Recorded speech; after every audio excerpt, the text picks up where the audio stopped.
कोकणातल्या या मोकळ्या आकाशाखाली अगदी मोकळ्या मनानं इथल्या राजकारणावरती चर्चा करण्यासाठी आपण इथे जमलोत.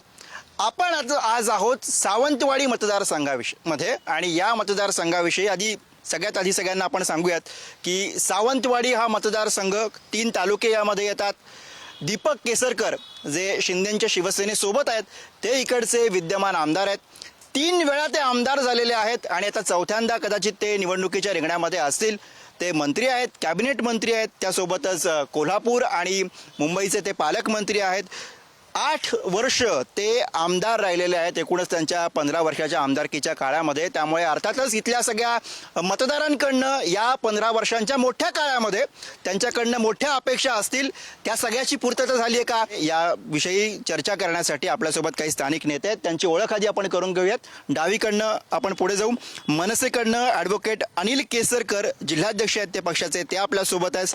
त्याचबरोबर भाजपकडनं ॲडव्होकेट संजीव शिरोडकर पक्षाचे प्रवक्ते आहेत, ते आपल्यासोबत आहेत. त्याचबरोबर शिंदेंच्या शिवसेनेकडनं नारायण राणे जे शिवसेना तालुका प्रमुख आहेत ते आपल्यासोबत या चर्चेमध्ये आहेत. तिकडे ठाकरेंच्या शिवसेनेकडनं बाबूराव धुरी जे जिल्हा प्रमुख आहेत पक्षाचे ते आपल्यासोबत आहेत. काँग्रेसकडनं विकासभाई सावंत प्रदेश काँग्रेसचे सदस्य आपल्यासोबत आहेत. त्याचबरोबर राष्ट्रवादी काँग्रेस शरद पवार गटाकडनं अर्चना घारे परब ज्या कोकण विभागाच्या अध्यक्ष आहेत त्या आपल्यासोबत आहेत. आमदार महोदयांकडे मोठा काळ मिळालेला आहे 15 वर्षांचा. 8 वर्ष ते त्यातले मंत्री होते. त्यामुळे 3 विकास कामं तुम्ही सांगायला हवी जी घेऊन तुम्ही जनतेमध्ये जाणार आहात आणि मतं मागणार आहात. कसं आहे, जो 15 वर्ष म्हणजे पहिल्या टर्मला ते आमदार झाले, दुसऱ्यांदा तिसऱ्यांदा. ज्यावेळी पहिल्या टर्मला एखादा आमदार काम करतो म्हणून त्याला दुसऱ्या टर्मला निवडून देतात, दुसऱ्या टर्मला काम करतो म्हणून त्याला तिसऱ्या टर्मला निवडून देतात, मग तिसऱ्या टर्मला काम केलेलं चौथ्यांदा निवडून देतील. हेच सांगतो. आणि मतदार हा राजा आहे. हो, मी तेच विचारतोय की या 3 टर्म मध्ये त्यांनी जी कामं केली त्याच्याविषयी सांगा. 3 प्रमुख, 3 असंख्य सांगू नका, 3 फक्त कामं सांगा. 3 म्हणजे मोठी कामं खूप आहेत. एक सांगा, यादीच देईन पाहिजे. एक सांगा जे काम घेऊन तुम्ही लोकांमध्ये जाणार आहात. एक काम सांगा. एक कशाला हो, संपूर्ण 2 सांगा. स्पष्ट घेऊन जाणार आहोत आम्ही. 2 कामं 1, 2, 3 कशाला विचारता? एक तरी सांगा. सांगतो आम्ही. एक काम सांगा. एक सांगून नाही, मी तुम्हाला यादीच देतो, मग तुम्ही ते पब्लिश करा. बरं, मग आता हे बघा, आता 15 वर्ष आमदार साहेब हे या ठिकाणी सत्तेचा भाग आहेत. 8 वर्ष ते मंत्री आहेत. तुम्ही एक काम सांगू शकत नसाल जर का आणि यादी देतो म्हणत असाल तर याचा काय अर्थ आहे? मी तुमच्या मित्रपक्षांकडे जातो. मधल्या काळामध्ये जी कामं झालेली आहेत, सरकार म्हणून जर बोलायचं झालं, कुठल्या एखाद्या व्यक्तीशी आपण बोलण्यापेक्षा सरकार म्हणून जर बोलायचं झालं तर त्यामध्ये आपला पर्यटन जिल्हा आहे. पर्यटन जिल्ह्यासाठी ज्या गोष्टी होत्या, रस्ता म्हणा, आज तुम्ही इतर जिल्ह्यांच्या माध्यमातून इतर जिल्ह्यांकडे बघा, आपल्या सिंधुदुर्ग जिल्ह्याकडे बघा, त्यामध्ये झालेलं आहे. त्यानंतर आता आपल्याकडे रेल्वेचं सुशोभीकरण झालेलं आहे. त्यामध्ये कोकणामध्ये आपले जे 3 रेल्वे स्टेशन आहेत त्याच झालेले आहेत. त्यानंतर पाणीसाठी मी पुन्हा इकडे येतो. आता अर्थात विरोधकांकडून आपल्याला याविषयी प्रतिक्रिया घ्यावी लागतील. सतत 3 टर्म म्हणजे 15 वर्ष आमदार आणि 7.5 वर्ष मंत्री महोदय.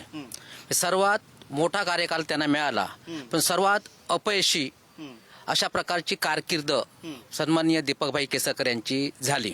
सावंतवाडीमध्ये चौकुल, आंबोली आणि गेळे ही 3 गावं आहेत. आजही ती गावं स्वातंत्र्यपूर्व काळापासून लोकांच्या नावावर नाही आहेत. तो प्रश्न आज सोडवणार, उद्या सोडवणार असं केसरकर साहेब सांगत आले आणि नुसतं सांगितलं नाही, त्याच्यासाठी बैठका आयोजित केल्या वगैरे दाखवलं, तो काही प्रश्न सुटला नाही. बेरोजगारी मोठ्या प्रमाणात आहे. आरोग्याचा प्रश्न आहे. आपल्या रुग्णांना आंबोली आणि कोल्हापूरला अवलंबून राहावं लागतंय. साध्या आजारासाठी आपल्याला गोव्याला जावं लागतंय. या ठिकाणी फक्त रुग्णवाहिका वाटल्या किंवा आणि काहीतरी केलं म्हणून आरोग्याचा प्रश्न सुटणार नाहीये. तर चांगले डॉक्टर या ठिकाणी आले पाहिजेत आणि त्या डॉक्टर या ठिकाणी कसे टिकले पाहिजेत यासाठी प्रयत्न केले पाहिजेत. इथं उपस्थित असलेल्या 100% लोकांना माहीत आहेत की त्याने ज्या काही घोषणा केलेल्या होत्या की 1 लाख सेटअप बॉक्स वाटप करणार, त्याचं काय झालं? सेटअप बॉक्स काही प्रमाणात वाटले गेलेले आहेत. किती? 1 लाखचा आकडा होता. 1 लाखचा नव्हता. 1 लाखचा नव्हता. कितीचा होता? नव्हता तो सेटअप बॉक्स वाटप होतं. त्याच्यापैकी सेटअप बॉक्स वाटले गेलेले आहेत बऱ्यापैकी. किती बऱ्यापैकी म्हणजे किती? बऱ्यापैकी म्हणजे माझ्याकडे फिक्स बरं बऱ्यापैकी म्हणतात ते. चला सोडा, दुसरा मुद्दा. नारायण राणे यांनी दिलेली माहिती चुकीची आहे. ठीक आहे, आपण ती माहिती त्यांची खरी आहे अशी गृहीत धरून पुढे जाऊया. हा. अत्तराचा कारखाना येणार होता, त्याचं काय झालं? अत्तराचा वास येत नाहीये त्यांना. अत्तराबद्दल मला काय माहिती नाही. अत्तरचा कारखान्याबद्दल मला काय माहिती. अत्तराच्या कारखान्याबद्दल त्यांना माहिती नाही. पुढचा मुद्दा चला. त्यानंतर 1000 लोकांना, बेरोजगार तरुणांना चष्म्याच्या कारखान्याच्या माध्यमातून रोजगार दिला जाणार असाही विषय होता. त्याचं काय झालं? बरं, चष्म्याचा कारखाना येणार होता पण तो दिसलाच नाही कोणाला. तर काय कुठला वेगळा चष्मा लावायचा का? चष्म्याचा कारखाना वाफोली येते.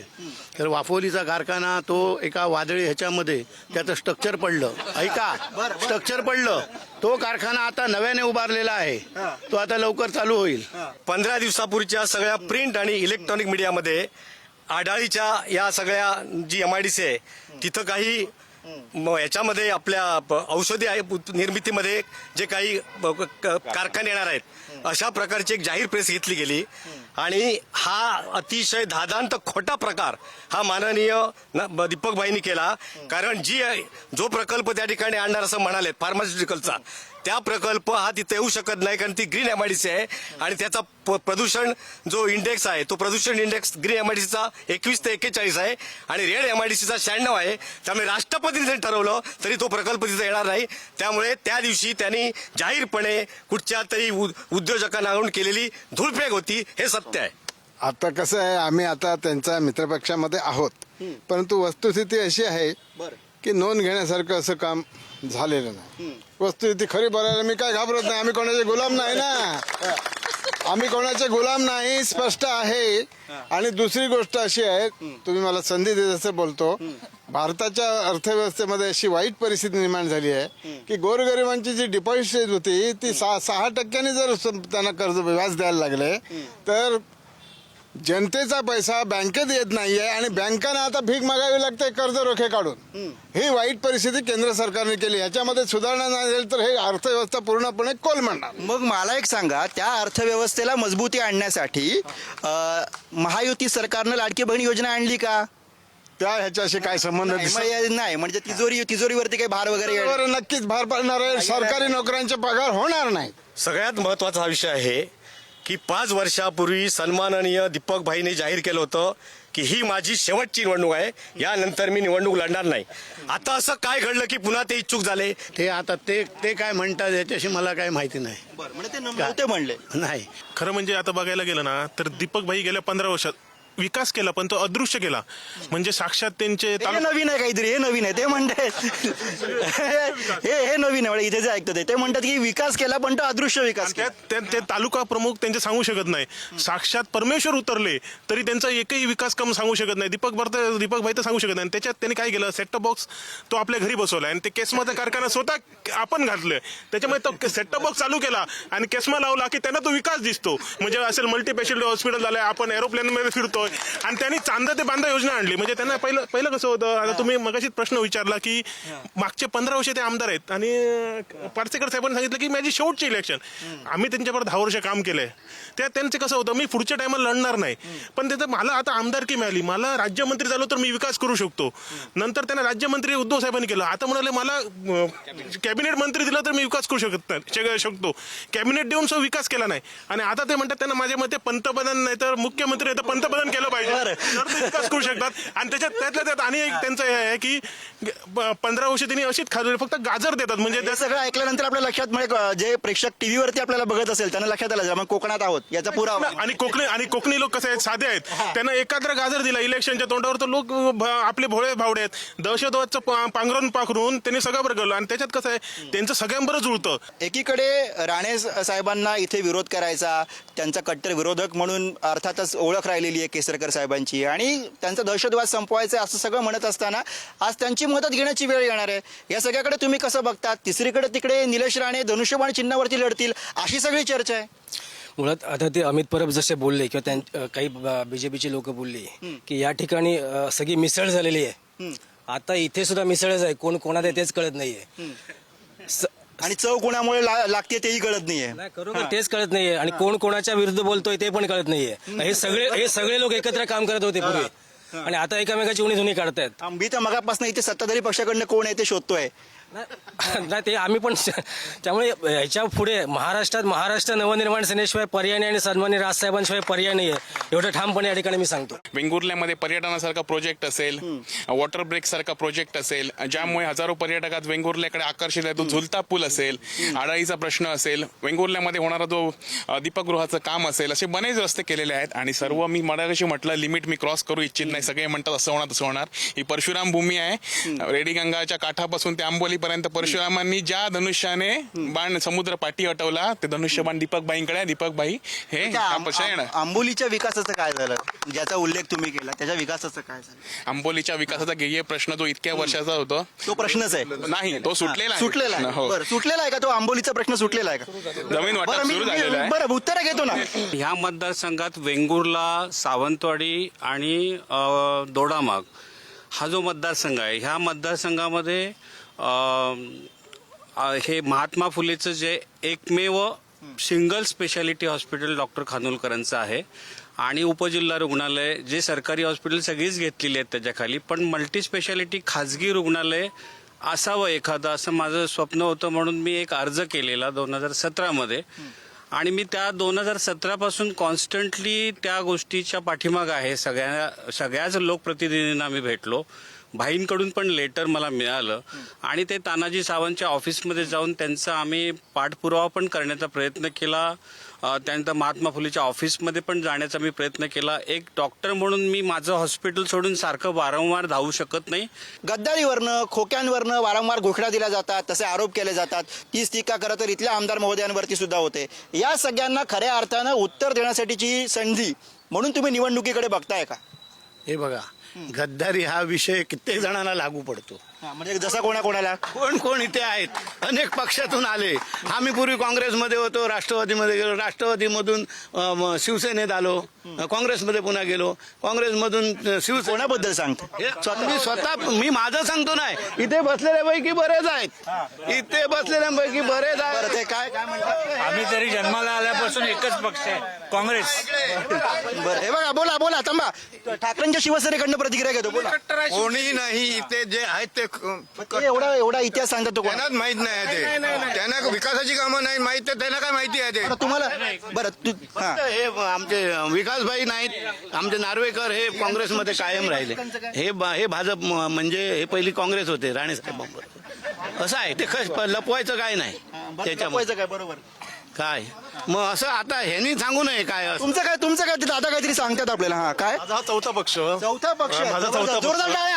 जोरदार टाळ्या. चौथा पक्ष. त्यामुळे ह्या चर्चेत हे जे की हे ठराविक जण काँग्रेस नार्वेकर साहेब म्हणा किंवा इतर कॉम्पिटिशन आमदार महोदयांशी आहे का? मी तर मायकल डिसोजा म्हणून जाते. समाजवादी, काँग्रेस, राष्ट्रवादी, शिवसेना सगळेच जण असे. आधी कोणत्या पक्षात होता? माझा मूळ शिवसेना. मी शिवसेनेतनं 2007. मूळ शिवसेना म्हणजे कुठली शिवसेना? बाळासाहेबांची शिवसेना. म्हणजे कुठली शिवसेना? बाळासाहेब ठाकरे म्हणजे अगोदरची पहिली शिवसेना. 2006 मी निवडणूक धावून नगरपालिका लढवली. बरं. काही किरकोळ होते, पण नंतर बघितलं तर ह्या परिस्थिती दादा कुठला पक्ष केला? नंतर परत मी काँग्रेसमध्ये गेलो. बरं. पण राष्ट्रवादीत गेलो. राष्ट्रवादी काँग्रेस आणि काँग्रेस आता भाजप राहिलो. त्यामुळे ह्या चर्चेत कोण आहे सगळ्यांचा इतिहास मला पूर्ण कल्पना आहे. मागच्या वेळी महाविकास आघाडी किती मतं पडली हे पण तुमच्या खिशामध्ये एकच गमचा की चार? महाविकास आघाडीचा मी म्हणतो मागच्या किती मतं पडली जरा विचार. महाविकास आघाडीच्या नेत्यांना हे जे दावे प्रतिदावे करतात, इकडे जी सीट येणार ती भारतीय जनता पार्टीचीच सीट निवडून येणार. आणि हे काय एकच आहे. तुम्ही उमेदवारी नाही मिळाली तर काय होणार? जो पक्ष देणार, पण उमेदवारी नाही मिळाली तर काय होणार? युतीचा उमेदवार येणार. युतीचा उमेदवारच हा या सावंत मतदारसंघात येणार निवडून. असं नाही ना होणार की केसरकर साहेब हेच भाजपमधनं उमेदवारी घेणार आणि निवडून येणार. असं नाही ना होणार. बोला. एक मिनिट, काम करू. मी मुळात सांगतो, हे गद्दार वगैरे जे बोलणारे होते त्यांनी पहिल्यांदा आठव 2019च्या निवडणुकीला एकत्र काय म्हणून सामोरे गेलो आपण? मॅनिफेस्टो काय होता? कोण म्हणून सामोरे गेलो? युती म्हणून सामोरे गेलो ना. मोदी साहेबांचे फोटो लावूनच सामोरे गेलो ना. मग नंतर तुम्ही त्यांच्यावर घरोबा केला. ती गद्दारी नव्हती का? ती सुद्धा गद्दारीच होती ना. मग त्यांना कुणाला दुसऱ्यांना गद्दार म्हणायचा अधिकार नाही. निष्ठेबद्दल हे जितके आत्मीयतेने बोलतात ना, त्याचं मला भयंकर कौतुक आहे. म्हणजे जोरदार टाळ्या पुन्हा एकदा त्यांच्यासाठी. तरुणांना पुढच्या इलेक्शनपासून खूप आशा आहेत आणि दीपकबाई केसरकरांनी आजपर्यंत विकास कामे केलीत आणि सगळ्यात पहिलं जे काम त्यांनी केलं आहे ते सावंतवाडीची संस्कृती जपण्याचं. आणि संस्कृती जपता जपता त्यांनी अनेक प्रश्न मार्गी लावले सावंतवाडी. आता सांगतायत की हॉस्पिटलचा प्रश्न सोडवला नाही आहे, त्याला 4 वर्ष लागणार, 5 वर्ष लागणार. दीपकभाई केसरकर मंत्रिपदाच्या काळात सावंतवाडी कॉम्प्लेक्सचा प्रश्न सोडवला आणि आता त्याचे जवळजवळ त्याचं काम सुरुवात झालं आहे आणि बऱ्यापैकी त्याचं काम पूर्णत्वास येईल लवकरच. दुसरी गोष्ट अग्निशमक ज्याची आज कमतरता होती सावंतवाडी शहराला आणि वेंगुर्ल्याला, ते दोन्ही प्रश्न दीपकभाई केसरकरांनी मार्गी लावलेत आणि या गोष्टी आहेत, त्या गोष्टीसाठी मंत्रिपदाचा निधी लागतो आणि तो त्यांनी आणला आणि ह्या गोष्टी वेंगुर्ल्यात आज पूर्ण झालेल्या आहे. सावंतवाडी त्याचं काम युद्धपातळीवर सुरू आहे, थोड्या दिवसात त्याचं उद्घाटनही होईल. दुसरी गोष्ट राहिली सिंधुरत्न योजनेची. सिंधुरत्न योजनेमधून आज जरी मोठे प्रकल्प येत नसले तरी ग्राउंड लेवलला होमस्टे आणि सर्व प्रकारचे जे पर्यटक घरगुती ग्रामीण पर्यटकांचे जे प्रश्न आहेत त्याच्यावर निधी दिला जातोय आणि त्याचप्रमाणे ग्राउंड लेवलला काम केलं जात आहे. आज इथे जे सगळे पदाधिकारी बसले त्यांनी गेले 10 वर्ष दीपकबाईंबरोबर सगळ्यांनी जेमतेम सगळ्यांनी काम केलेलं आहे आणि जेमतेम सगळ्यांनी दीपकबाईंच्या निधीखाली नारळ फोडलेले आहेत आणि ही माहिती आम्ही देऊ शकतो. संपूर्ण माहिती तुम्हाला जी नारायण राणे साहेबांनी जी कमी दिली ती आम्ही तुम्हाला संपूर्ण माहिती ज्यांनी ज्यांनी नारळ फोडले त्याच्या सकट आम्ही फोटो सकट देऊ शकतो. नारायण राणे साहेब म्हणजे यांच्या पक्षाचे नारायण राणे साहेब प्रवक्ते आहेत ते. आंबोलीसाठी जे GR निघाले ते पूर्ण निघाले होते. आंबोलीचा प्रश्न जटिल प्रश्न आहे. 50% जास्त जमीन ही वनजमीन आहे. त्यामुळे त्यातील लोकांनी स्थानिक लोकांनी साहेबांना रिक्वेस्ट केलेली आहे की वनजमीन जेव्हा तुम्ही सोडवाल तेव्हाच हा प्रश्न सुटू शकतो, नाहीतर एकाही माणसाला पूर्णपणे ज्यांना व्यवसाय करणं एवढी जमीन मिळू शकत नाही किंवा त्यांचं एक शेतीचं काम होईल मिळू शकत नाही. तिथे वहिवाटी हे खूप काही जटिल प्रश्न आहेत. हे सर्व लोकांनी हा प्रश्न सुटलेला आहे. त्याचे GR आहेत. तुम्हाला चौकूचा GR झालेला आहे. तुम्हाला लोकांच्या बाईट देऊ शकतो मी, तुम्हाला वेळ असेल तर. नाही पुरावे नका देऊ. लोकांनी उपोषण केलं चौकूच्या, तर तिथे जाऊन लोकांनी कलेक्टर साहेब असताना झालेलं आहे सांगायच्या समोर. असं काय नाही, जिल्हाधिकारी होते. एक गंमत अशी आहे की आपण सामान्यपणे जेव्हा एखाद्या मतदारसंघामध्ये जातो तेव्हा आपला असा प्रयत्न असतो की सुरुवातीलाच तिकडच्या जे विद्यमान आमदार आहेत त्यांची विकास कामं ही समोर ठेवावीत, त्याच्यावरती विरोधकांनी बोलावं, त्याच्यावरती उपस्थित असलेल्या जनतेनं बोलावं, कार्यकर्त्यांनी पदाधिकाऱ्यांनी बोलावं आणि मग त्याच्यावरती एक सकत चर्चा व्हावी. इथे थोडंसं उलट झालेलं आहे. इथे विकास कामांची माहिती सुरुवातीला न दिली गेल्यामुळे थोडी वेगळी चर्चा झाली. विकास कामं झाली आहेत नाही झाली आहेत त्याच्यावरनं चर्चा झाली, ती लक्षात का नाही आहे त्याच्यावरनं चर्चा झाली आणि सरते शेवटी आपण त्या विकास कामांविषयी सुद्धा बोललेलो आहोत. अर्थात आता आमदार महोदय केसरकर साहेब हे चौथ्यांदा निवडणुकीला सामोरे जात आहेत. हॅट्रिक त्यांची झालेली आहे. आता फक्त आपल्याला हे बघायचं आहे की विजयाचा जो चौकार त्यांना अपेक्षित आहे तो चौकार ते मारतात का. अर्थात तो चौकार मारणं हे महायुतीला सुद्धा अपेक्षित आहे असं मी गृहीत धरतो. केसरकर साहेबांनी तो चौकार मारणं हे महायुतीला अपेक्षित आहे असं मी गृहीत धरतो. त्यामुळे बघूयात येत्या काळामध्ये या निवडणुकीमध्ये नेमकं काय घडतं हे आपण बघूयात आणि यासह सावंतवाडी विधानसभा मतदारसंघामधनं आज आपण इथेच थांबूयात. पाहत राहा पुढारी न्यूजवरती मुद्दा विधानसभेचा. Thank you.